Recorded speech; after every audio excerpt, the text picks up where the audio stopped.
El pasaje que vamos a estudiar se encuentra en el capítulo 16, versículo 21. Es el tema del maná. Dice la Torá, capítulo 16, 21. Lo recogían cada mañana, cada uno lo que iba a comer, pero cuando el sol calentaba, se derretía. ¿Qué nos dice Rashi al respecto? Lo que quedó en el campo, fuera del campamento habitado, se derritió y corrió en arroyos. Los ciervos y las corzas bebieron de ello, y las naciones del mundo los cazaron y experimentaron a través de ellos el sabor del maná, y de este modo entendieron cuán grande era la excelencia de Israel. Mejiltá. Lo que nos está diciendo Rashi es que el remanente del maná en el campo se derritió. Fíjense ustedes que el versículo no dice que el maná se derritió en el campo, lo dice Rashi. Bien, el Shiftei Jajamín, que es un comentario a la Torá, dice, obviamente el maná que el pueblo judío recolectó no se derritió. De otra manera, no habrían tenido nada para comer por la noche. Por lo tanto, Rashi se vio forzado a decir que este versículo se refiere al maná que quedó en el campo. Ahora, la orden era, vayan y recojan el maná. Ellos recogían el maná, pero el que ellos llevaban a sus tiendas no se podía haber derretido, porque si no, no tendrían que comer. De ahí deduce Rashi, entonces, que es al que le pegó el sol que está afuera el que se derretía. Bien, esto nos genera una pregunta. ¿Para qué hace falta que la Torah nos cuente del todo qué sucedió con el maná sobrante? Es decir, el que quedaba allá en el campo que no ha sido recogido. Si finalmente no se nos cuenta qué sucedió con las codornices sobrantes o qué sucedió con la roca después de producir agua. ¿Por qué entonces precisamos saber qué sucedió con el maná sobrante? Nada de lo que dice la Torá tiene pierde. Si cita algo y si explica algo es porque tiene alguna lógica detrás de ello. Y hay una pregunta adicional que nos hace el Humash Gutnick. ¿Por qué descubrimos qué sucedió con el maná sobrante cada día recién después del incidente con Datán y Avirán? El incidente con Datán y Avirán, si se acuerdan, está en el versículo anterior, en el versículo 20, pero no hicieron caso a Moshe. ¿Quiénes? La Torah oral nos dice Datán y Avirán. Pues algunos sí dejaron hasta la mañana, se llenó de gusanos y apestaba. Entonces Moshe se enojó contra ellos. Entonces vemos que sí es importante y sí la Torah dice que el maná sobrante que quedó en el campo se derritió. Fíjense que la narración del tema del maná viene de mucho antes, precisamente desde el comienzo del capítulo 16, cuando Dios le dice a Moshe, aquí haré llover para ustedes pan desde el cielo, y dice que ese pan caerá y que deben ir a recogerlo, pero no dice, y si el pan que no recojan se retira cuando salga el sol. No lo dice sino hasta después de que sucede el caso de Datán y Avirán, que en desobediencia recogen más de lo necesario. Y entonces, como castigo, ese maná que recogieron de demás se pudrió, se llenó de gusanos y además olía terrible. Y por ello es que Moshe se enoja contra esos que no hicieron caso. Ahora que sucede esto, es que en el versículo siguiente, versículo 21, la Torá entonces nos dice, pero entonces el maná que estaba afuera, le caía el sol, se derretía. Y Rashi tiene que entrar y decir, se derretía el que estaba afuera, pero no se derretía el que ellos habían recogido. Y el que ellos habían recogido en la medida de lo necesario para comer. Y el que habían recogido de demás, sí se pudría y se llenaba de gusanos y apestaba. Es por ello que entonces la Torá nos da pistas de cada cosa en el versículo que se necesita y no antes, solo después. Cuando leemos entonces cómo Datán y Abiram dejaron sobrar algo de maná que se pudre, que se llena de gusanos y que se torna maloliente, al lector le queda una pregunta. ¿El maná que no se juntó también se volvió hediondo? ¿Cuál fue el maná que no se juntó? Pues el que estaba afuera en el campo. Y esa pregunta se la hizo Rashi en el momento de analizar el versículo. Y por ello es interesantísimo siempre analizar y estudiar la Torá desde la perspectiva de Rashi, porque él da la explicación, pero nosotros tenemos que preguntarnos por qué aclara que es el maná que estaba en el campo y que se dañó. Él da esa explicación porque precisamente aparece el tema de un maná que se daña y que empieza a oler a feo cuando lo toman de más del que era necesario para comer cada día, es decir, el que se tenía de gula, el que se tenía por si acaso, el que se tenía por falta de fe. Por otro lado, entonces, si todo el maná que sobraba allá en el campo se fuese a descomponer y empezara a oler a feo, entonces imagínense ustedes 40 años oliendo a feo el campamento. No era posible eso. Por eso Rashi también llega a la conclusión que es el maná de afuera el que se derretía. Iba y fluía y los animalitos que estaban lo bebían.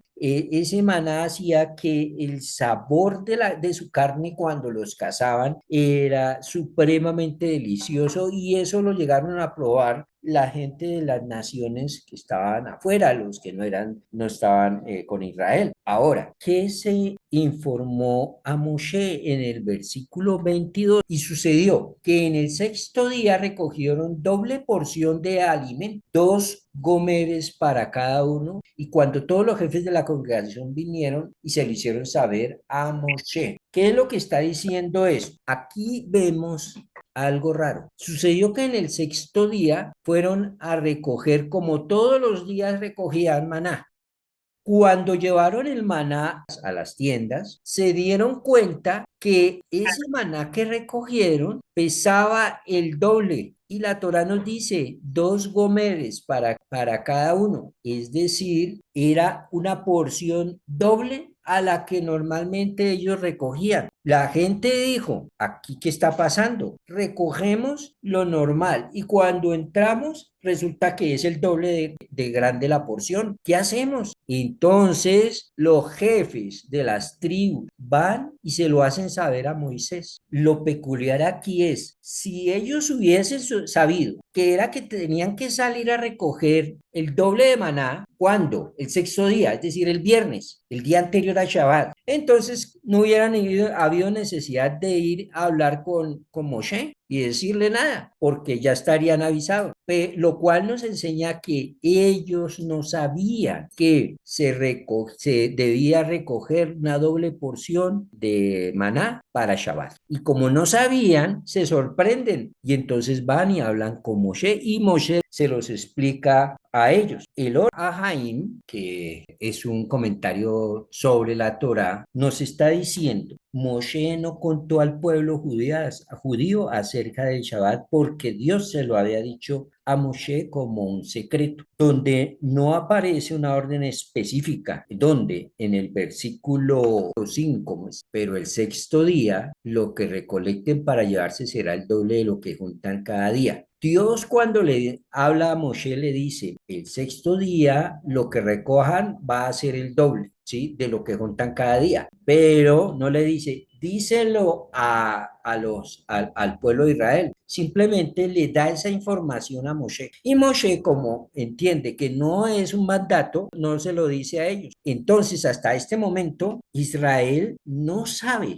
que cuando salga el viernes a recoger maná, se les va a volver el doble, ¿sí? Y por ello es que van y se sorprenden y hablan con Moshe. Hay dos opciones. Moshe o se le olvidó comentarle a ellos eso o simplemente como no era una orden de díselo a los israelitas, pues entonces no se lo comentó. Lo que nos explica el Or Ahaim, que esto fue así, que ellos se dieran cuenta de lo especial que era para el Shabbat, porque él quería que el pueblo judío descubriera por sí mismo la doble ración de maná, sin haberles advertido previamente, pues de esta manera el concepto del Shabbat quedaría fijado en ellos más hondamente al ser personalmente testigos del milagro. Por otro lado, si a ellos les hubieran dicho previamente que iban a recoger el doble del maná el viernes para Shabbat, no habrían apreciado tanto el milagro. Dice la explicación de Rashi. Se derritió lo que había en el campo y corrió en arroyos los ciervos y las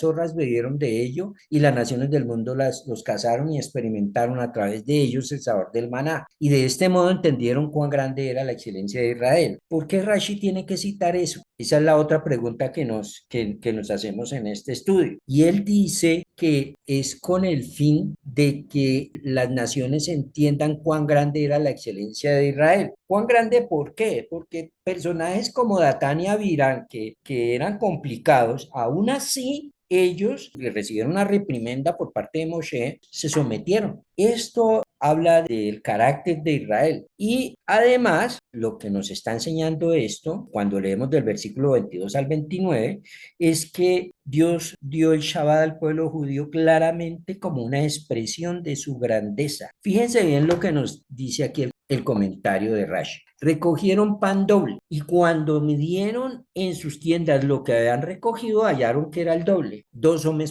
omer por persona. Una explicación midrásica dice es que era diferente, estaba cambiado. Ese maná tenía un olor y tenía un sabor diferente al que recogían todos los días. Todas esas fueron indicios para el pueblo de Israel de que algo especial estaba pasando, algo diferente al resto de la semana estaba pasando. Entendemos que Dios quiso que ellos participaran sin saber de esto y se dieran cuenta que había algo especial y diferente en cuanto a la cantidad y en cuanto al sabor y en cuanto al olor de ese maná que recogían. Y que, sorpresa, no sabían acerca de qué normas cobijaban a Shabbat. Shemot 15:25. Dice, allí él estableció para Israel decretos y ordenanzas, y allí los puso a prueba. La pregunta es, ¿qué decretos y qué ordenanzas estableció allí? Lo que nos dice la Torah oral es que allí fueron establecidos ordenanzas con respecto a el tema de las aguas amargas y decretos y ordenanzas con respecto al Shabbat. Algunas leyes de Shabbat, algunas secciones de la Torah les fueron entregadas en este caso para que se ocuparan con ellas, incluyendo las leyes de Shabbat. Nachmanides explica que no se les ordenó observar concretamente el Shabbat, sino más bien que comenzaran a aprender acerca de él, a sabiendas de que en el futuro Dios ordenaría efectivamente observar sus leyes acerca del Shabbat. Pues aunque estaban familiarizados con el concepto del Shabbat, aún no habían recibido la orden de observar. Moshe dijo entonces al pueblo, pero él, ¿quién? Moshe, le respondió, después de que ellos van a consultarles porque les apareció el doble de porción de maná. Eso es lo que dijo Hashem. Mañana es día de descanso. Están hablando en viernes. Mañana Shabbat. Shabbat sagrado, día dedicado a Hashem. Horneen lo que tengan que hornear y cocinen lo que tengan que cocinar. Aquí en este versículo, ¿sí? Es que hasta ahora se les da la orden, ¿sí? De que estaba prohibido cocinar en Shabbat. Aquí es cuando ellos empiezan a recibir como tal órdenes directas con respecto a la observancia del Shabbat. Por el momento no tienen claro qué más no se puede hacer en Shabbat. Todas las melajot, las 39 melajot que están ordenadas para Shabbat, no se les habían entregado, solamente esas 39 melajot fueron entregadas allá posteriormente cuando están en el monte Sinaí. Hasta este momento no tenían normas para Shabbat. De hecho, entonces, este es el primer Shabbat que ellos van a observar. Los patriarcas honraban el Shabbat, guardaban el día, pero no tenían las leyes y normas que se empezaron a observar desde este momento. Y la primer norma que se observa con respecto a este día de Shabbat, la primera ley es que no pueden cocinar en Shabbat, ¿sí? Entonces, ya se enteraron que está prohibido cocinar en Shabbat, pero no hay mención de que Moshe les dijera que observaran alguna de las demás leyes de Shabbat. Dice el versículo 27 de Shemot, resulta que en el salieron algunos del pueblo para recogerlo y lógicamente no lo hallaron. Ellos no transgredieron, no violaron la prohibición de portar objetos de un dominio público a un dominio privado o viceversa, porque no lo sabían. ¿En qué fallaron? Fallaron en que desobedecieron la orden de recojan el maná el viernes, que va a ser el doble, y el sábado no salgan porque el Shabbat no lo van a hallar, con ello expresando su falta de fe. Luego, en el versículo 29 de Shemot dice, miren, Hashem les dio el Shabbat, por eso es que en el sexto día les da doble ración de pan. Ahora les está explicando bien que todo hombre permanezca en su lugar y que no salga nadie de su lugar el séptimo día, lo cual también nos enseña que hasta este momento se les enseña que no deben trasladar cosas de un dominio público a un dominio privado, que no deben viajar en Shabbat, etcétera. Y entendemos que ellos no habían cuando salieron a buscar maná en el versículo anterior, no estaban violando Shabbat porque esa norma todavía no se les había dado. Nos podemos hacer la pregunta, ¿por qué se enojó Dios diciendo, en el versículo 28, Dios se enoja y dice, entonces el Señor dijo a Moshe, ¿hasta cuándo os negaréis a guardar mis mandamientos y mis leyes? No se refiere a no salir en ese momento porque todavía no lo han entregado, esa norma de no viajar en Shabbat y de no traer cosas de afuera hacia adentro, elementos, sino que se refiere a la falta de fe que tuvieron aquellos que, sabiendo que no deberían salir en Shabbat a recoger maná, lo hicieron. En el versículo 25 es cuando se dice, entonces Moshe les advirtió, cómanlo hoy porque hoy es Shabbat, dedicado a Hashem, no podrán encontrarlo en el campo. De ello también aprendemos, de todas estas lecturas, que el Shabbat no era observado concretamente antes de que se entregara el maná, ¿sí? Sino que el maná es el que abre la apertura para Shabbat y que el concepto de maná está ligado firmemente con el concepto de Shabbat y que el pueblo se entera de la observancia del Shabbat cuando se dan cuenta que aparece una porción doble de maná el día viernes y que esa porción doble de maná tenía un olor y tenía un sabor especial. Es decir, que el Shabbat y el maná comparten el mismo concepto de descanso y de placer. Por un lado, el maná se dio de una forma comestible para que el pueblo judío no tuviera que tomarse la molestia de preparar alimento, como es en Shabbat. Similarmente, el Shabbat es un día de descanso de las tediosas actividades de la semana. Y por otro lado, el maná era un alimento particularmente delicioso, tal como la intención del Shabbat es ser un día de placer, ser un día de gozo.